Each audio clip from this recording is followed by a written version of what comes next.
Gunman নিয়োগ করেছেন। এইটার মধ্যে দিয়ে এটা সমাধান হতে পারে না। যারা হুমকি দিয়েছে তাদেরকে যদি বের করে আনা না হয় তাহলে এদেশে আরেকটা কলঙ্কিত ইতিহাস হতে পারে।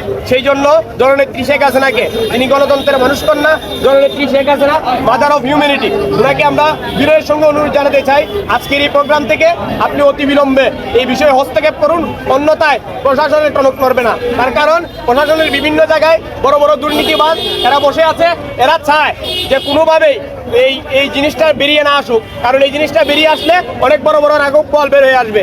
আমি সেই সাথে যারা এই খুনের পরিকল্পনা করছে সেই কিলার ভাইদেরকে একটা মেসেজ দিতে চাই, তাদেরকে শোনাতে চাই এদেশে যত কিলিং ইতিহাস হয়েছে তা আমরা যদি 1975 সালের 15ই আগস্টের কিলিং ইতিহাসের দিকে তাকাই তাহলে আমরা দেখতে পারবো সেখানে মুস্তাক বাহিনীর যেই গ্রুপটি অংশগ্রহণ করেছিল তাদের কেউই এখন ভালো নেই। তাদের সন্তান আজকে পরিচয় দিতে পারে না যে আমি মুস্তাকের উত্তরসূরি, ডালিমের সন্তান আজকে পরিচয় দিতে পারে না আমি ডালিমের উত্তরসূরি। সেই জন্য কিলার ভাইদেরকে অনুরোধ জানাতে চাই, এদেশে কিছুদিন আগে আমরা দেখেছি একজন এমপি আনারকে হত্যা করা হয়েছিল, হত্যার পরপরই এদেশের ডিবি পুলিশ তারা জরুরি পদক্ষেপ নিয়েছে এবং কিছু হত্যাকারীদেরকে গ্রেফতার করেছে।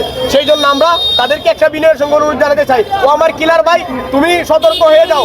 তুমি হয়তো আজকে একটা কিলিং করে আমাদেরকে বঞ্চিত করবে, আমাদেরকে এতিম করবে, আমাদেরকে অভিভাবকহীন করবে, কিন্তু তোমার পরবর্তী অবস্থা জেলেই কাটাতে হবে। তোমার সন্তানরা, তোমার ভবিষ্যৎ উত্তরসূরিরা তারা কখনো মাথা উঁচু করে বলতে পারবে না যে তোমার পরিচয় দিতে পারবে না। সেই জন্য আমরা কিলারদেরকে অনুরোধ জানাতে চাই, অন্যথায় আর জননেত্রী শেখ হাসিনাকে বিনয়ের সঙ্গে অনুরোধ জানাতে চাই অনতি বিলম্বে আপনি এটার হস্তক্ষেপ করুন, অন্যথায় প্রশাসনের টনক নড়বে না। আজকে 2024 সালে এসে স্বাধীনতার প্রায় 53 বছরে দাঁড়িয়েও আমরা আজকে 10টি দিন হয়ে গেল একজন মাননীয় সংসদ, যিনি সারা বাংলাদেশে মানবতার বিরিওয়ালা, যিনি সারা বাংলাদেশে ফুটবলের জোয়ার তুলেছেন, সে মানুষটিকে হত্যার হুমকি দেওয়া হয়েছে।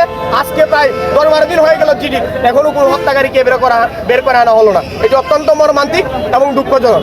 আমরা জননেত্রী শেখ হাসিনাকে বিনয়ের সঙ্গে অনুরোধ জানাবো অনতি বিলম্বে আপনি এটাতে হস্তক্ষেপ করুন, অন্যথায় প্রশাসনের টনক নড়বে না।